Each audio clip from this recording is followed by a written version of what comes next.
Assalamualaikum warahmatullahi wabarakatuh. Baiklah, saya Rini Oktaviani Putri dengan C1 Channel 264. Di sini saya akan menjelaskan mengenai skala pengukuran dan pengukuran variabel, di mana tugas ini dibuat untuk memenuhi tugas mata kuliah metodologi penelitian dengan dosen pengampu Bapak Wirni Eka Putra. Nah, adapun pokok pembahasannya sendiri yaitu yang pertama pengertian variabel, yang kedua ada jenis variabel, yang ketiga ada pengertian skala pengukuran, yang keempat atau yang terakhir ada jenis skala pengukuran. Nah, langsung saja ke pembahasan yang pertama yaitu mengenai pengertian variabel. Nah, jadi apa sih itu variabel? Jadi variabel penelitian adalah suatu atribut, nilai, atau sifat dari objek penelitian, baik itu individu ataupun kegiatan, yang memiliki variasi tertentu antara satu objek dengan objek lainnya. Nah, umumnya variabel penelitian ini akan ditentukan oleh seorang peneliti untuk dipelajari dan digali informasi dari objek tertentu yang kemudian ditarik kesimpulannya. Nah, ke pembahasan yang kedua yaitu jenis variabel. Apa saja sih jenis variabel? Jadi, jenis variabel itu berdasarkan hubungan antar variabelnya ada tiga, ada variabel bebas, ada variabel terikat, dan juga ada variabel kontrol. Nah, untuk variabel bebas itu adalah variabel yang dapat mempengaruhi perubahan pada variabel lainnya. Misalnya, pada penelitian, dampak ekstrakurikuler terhadap prestasi belajar siswa atau siswi SMA Negeri 1 Bandung.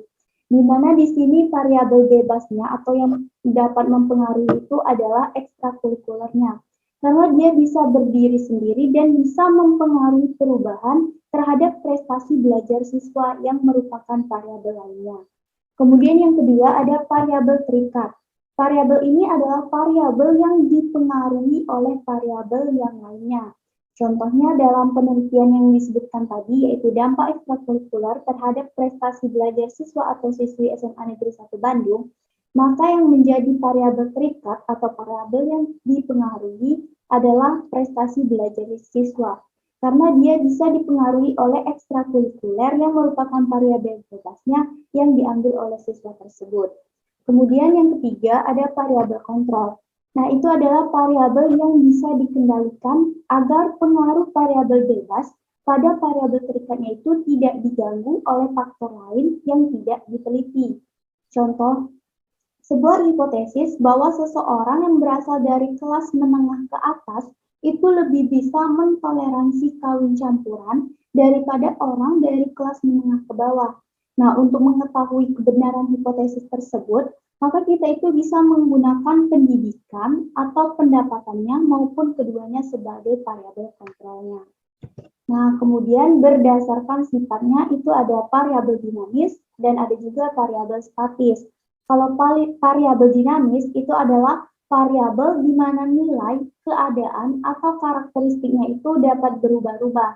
Contohnya itu seperti minat belajar siswa, kinerja pegawai, motivasi pegawai, prestasi belajar, dan yang lainnya. Nah, beberapa contoh tersebut akan selalu mengalami perubahan-perubahan dan biasanya itu mengikuti perkembangan zaman. Sedangkan untuk variabel statis itu adalah variabel yang tidak dapat berubah-ubah nilainya. Misalnya itu asal daerah, jenis kelamin, status sosial, ataupun yang lainnya. Kemudian berdasarkan tipe pengukuran. Jadi itu ada variabel nominal dan juga ada variabel kontinu.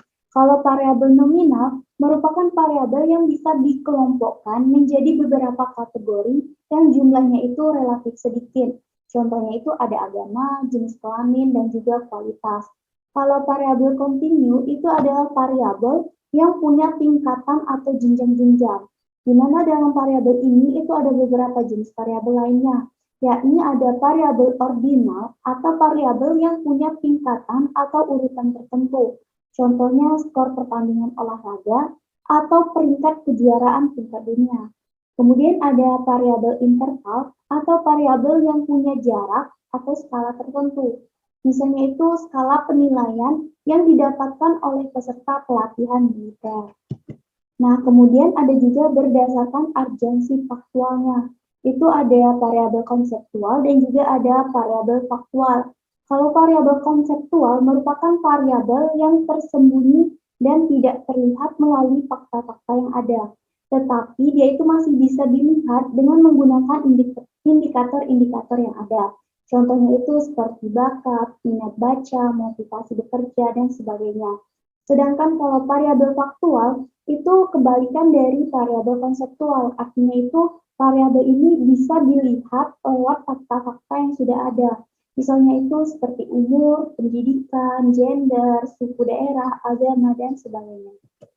Nah, kemudian kalau berdasarkan waktu pengukuran itu ada dua juga, yaitu ada variabel maksimalis dan juga ada variabel tipikalis. Kalau variabel maksimalis itu adalah variabel yang dalam proses pengumpulan datanya itu terdapat dorongan kepada responden. Contohnya itu adalah kreativitas, bakat, dan juga prestasi.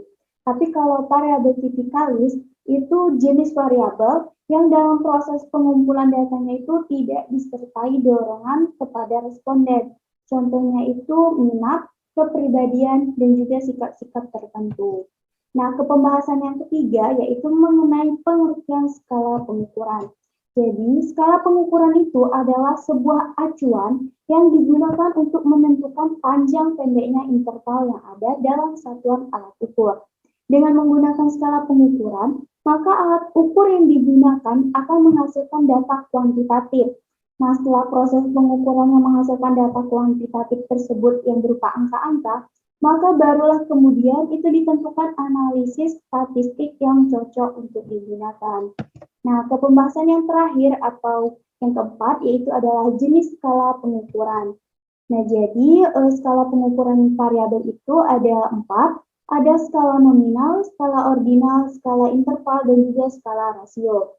Kalau skala nominal itu skala pengukuran paling sederhana dan hanya digunakan untuk memberikan kategori saja. Misalnya untuk memberi label, simbol, lambang, atau nama pada sebuah kategori. Kalau skala ordinal itu skala pengukuran yang sudah menyatakan peringkat antar tingkatan. Kemudian kalau skala interval itu skala pengukuran yang bisa digunakan untuk menyatakan peringkat untuk antar tingkatan. Kalau skala rasio itu skala pengukuran yang ditujukan pada hasil pengukuran yang bisa dibedakan, diurutkan, dan memiliki jarak tertentu dan juga bisa dibandingkan. Nah, kalau tipe skala sikap itu ada 5. Yang pertama ada skala Likert, itu untuk mengukur sikap, pendapat, dan juga persepsi. Contohnya, kalau sangat setuju itu dikasih poin 5, kalau setuju dikasih poin 4, kalau tidak setuju dikasih poin 2, dan sebagainya. Nah, kemudian ada skala Tuchman, itu mengukur suatu dimensi saja dari suatu variabel yang multidimensi. Skala ini contohnya itu yakin, tidak yakin, iya atau tidak, benar atau salah, positif atau negatif, pernah atau tidak pernah, setuju atau tidak setuju.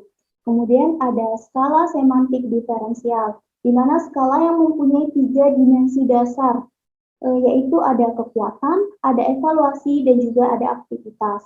Kemudian ada skala rating, itu digunakan untuk mengukur sikap, gejala, atau fenomena sosial. Misalnya ekonomi, kinerja karyawan, motivasi pegawai, dan sebagainya. Jadi contohnya ya ini ingin kita mengetahui motivasi kerja karyawan saat pandemi. Kemudian yang terakhir itu ada skala Thurston, yaitu skala yang meminta responden untuk memilih pernyataan yang ia setuju saja. Yang mana setiap itemnya itu mempunyai nilai dari angka 1 sampai 10. Jadi jika dia setuju maka dikasih angka 1 atau 2 atau 3 atau 5 dan seterusnya. Nah, baiklah sekian presentasi atau penjelasan dari saya. Jika ada kesalahan saya mohon maaf. Saya akhiri. Wassalamualaikum warahmatullahi wabarakatuh. Terima kasih.